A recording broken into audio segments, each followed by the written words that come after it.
د ایګي نارت وزیران بیا بچی چې کوم دي د عربو په د سرو شګو کې مزدوري کوي دوی خپل روزي لټوي نو د عربو سره پټرول دي نو پټرول قیمتي که ګولډ او کاپر قیمتي ده خو اختیار خبره ده بیا چې د نارت وزیرستان دې خواته راځي بیا تر کرک پره د شوې نه واخله تر کرک پره دا ټوله پټې د ګیس ډکه ده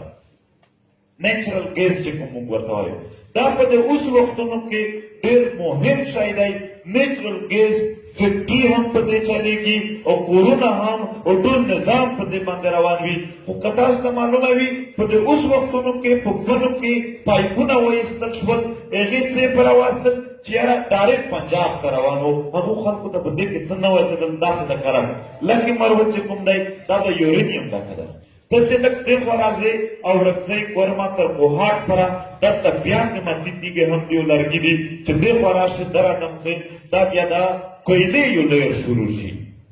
بیا د تیرا غرونو پر راځې بیا د قیمتي تیږې دي چې ته بیا دې خوا راشې د خیبر نه تر مومند پره بیا دلته نفرایټ موجود دی دلته د دنیا اعلیترین ماربل موجود دی دا د پښتنوس کې مې تاسو ګورئ چې دا خدای پاک څومره سخت د وسایلو ډک کړي دي بیا چې لږ ایخواته لاړ شي دا د دیر چې کوم موږ ورته وایو اپر دیر دا دومره زیات دومره قیمتي لرګی دی په دې کې چې تاسو سوچ نشئ کولی چې د دیر یو ځوان یا د دیر یو وګړی به غریب څنګه پاتې کېږي خو چې د دیر نه لږ دېخوا راځي بیا سوات دی دلته بیا زمرود دي زمرود دلته د سره پښتانه پرې پوهېږي هم نه چې د زمرود به څه وي دا د دنیا قیمتي کاڼي دلته موجود دي غمی دلته موجود دي نو داسې بیا ته لاندې راشئ دا صحابه او مردان دا یوازې په ټوپکو باندې خبره وشوه چې 120 اره 120 نه 140 پلس ارب روپۍ دوی صرف په ټیکس باندې هلته ورکوي دا مزدور کش خلک دی ساري کش خلک دی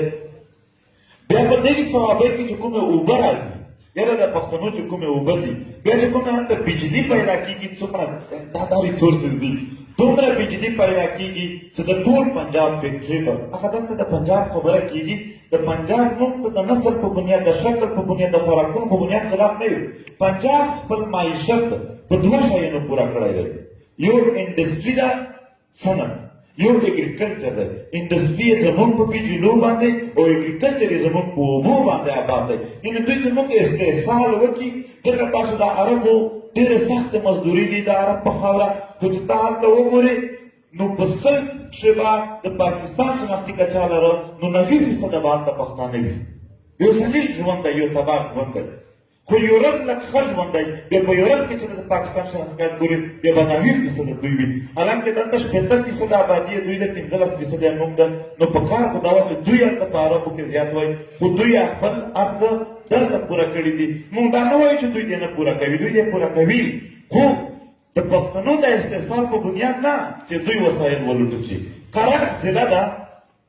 کرک ضلع کې اوس دا خوشحال خان یونیورسټي دا اکثر د فنډ د وجې بند شوي وي هلته او کرک په یوه ورځ کې دومره ګیس هلته پیدا کوي پنجاب ته ځي چې د یوې ورځې په خرچه باندې 15 یونیورسټي پوره کال چلېدلی شي خو هغه ډایرکټر OGDCL دی په هغه OGDCL ته هم یوه نوکري نه ورکوي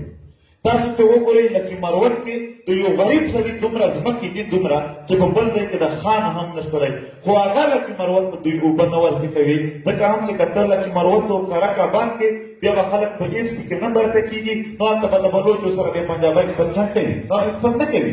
هغه خو تا غریب وساتي چې ته بیا لاړ شې هلته به بلوچ په خپلو وسایلو باندې جنګ کوي وینه به ستا تویېږي اوښکې به ستا د مور تویېږي او وجودي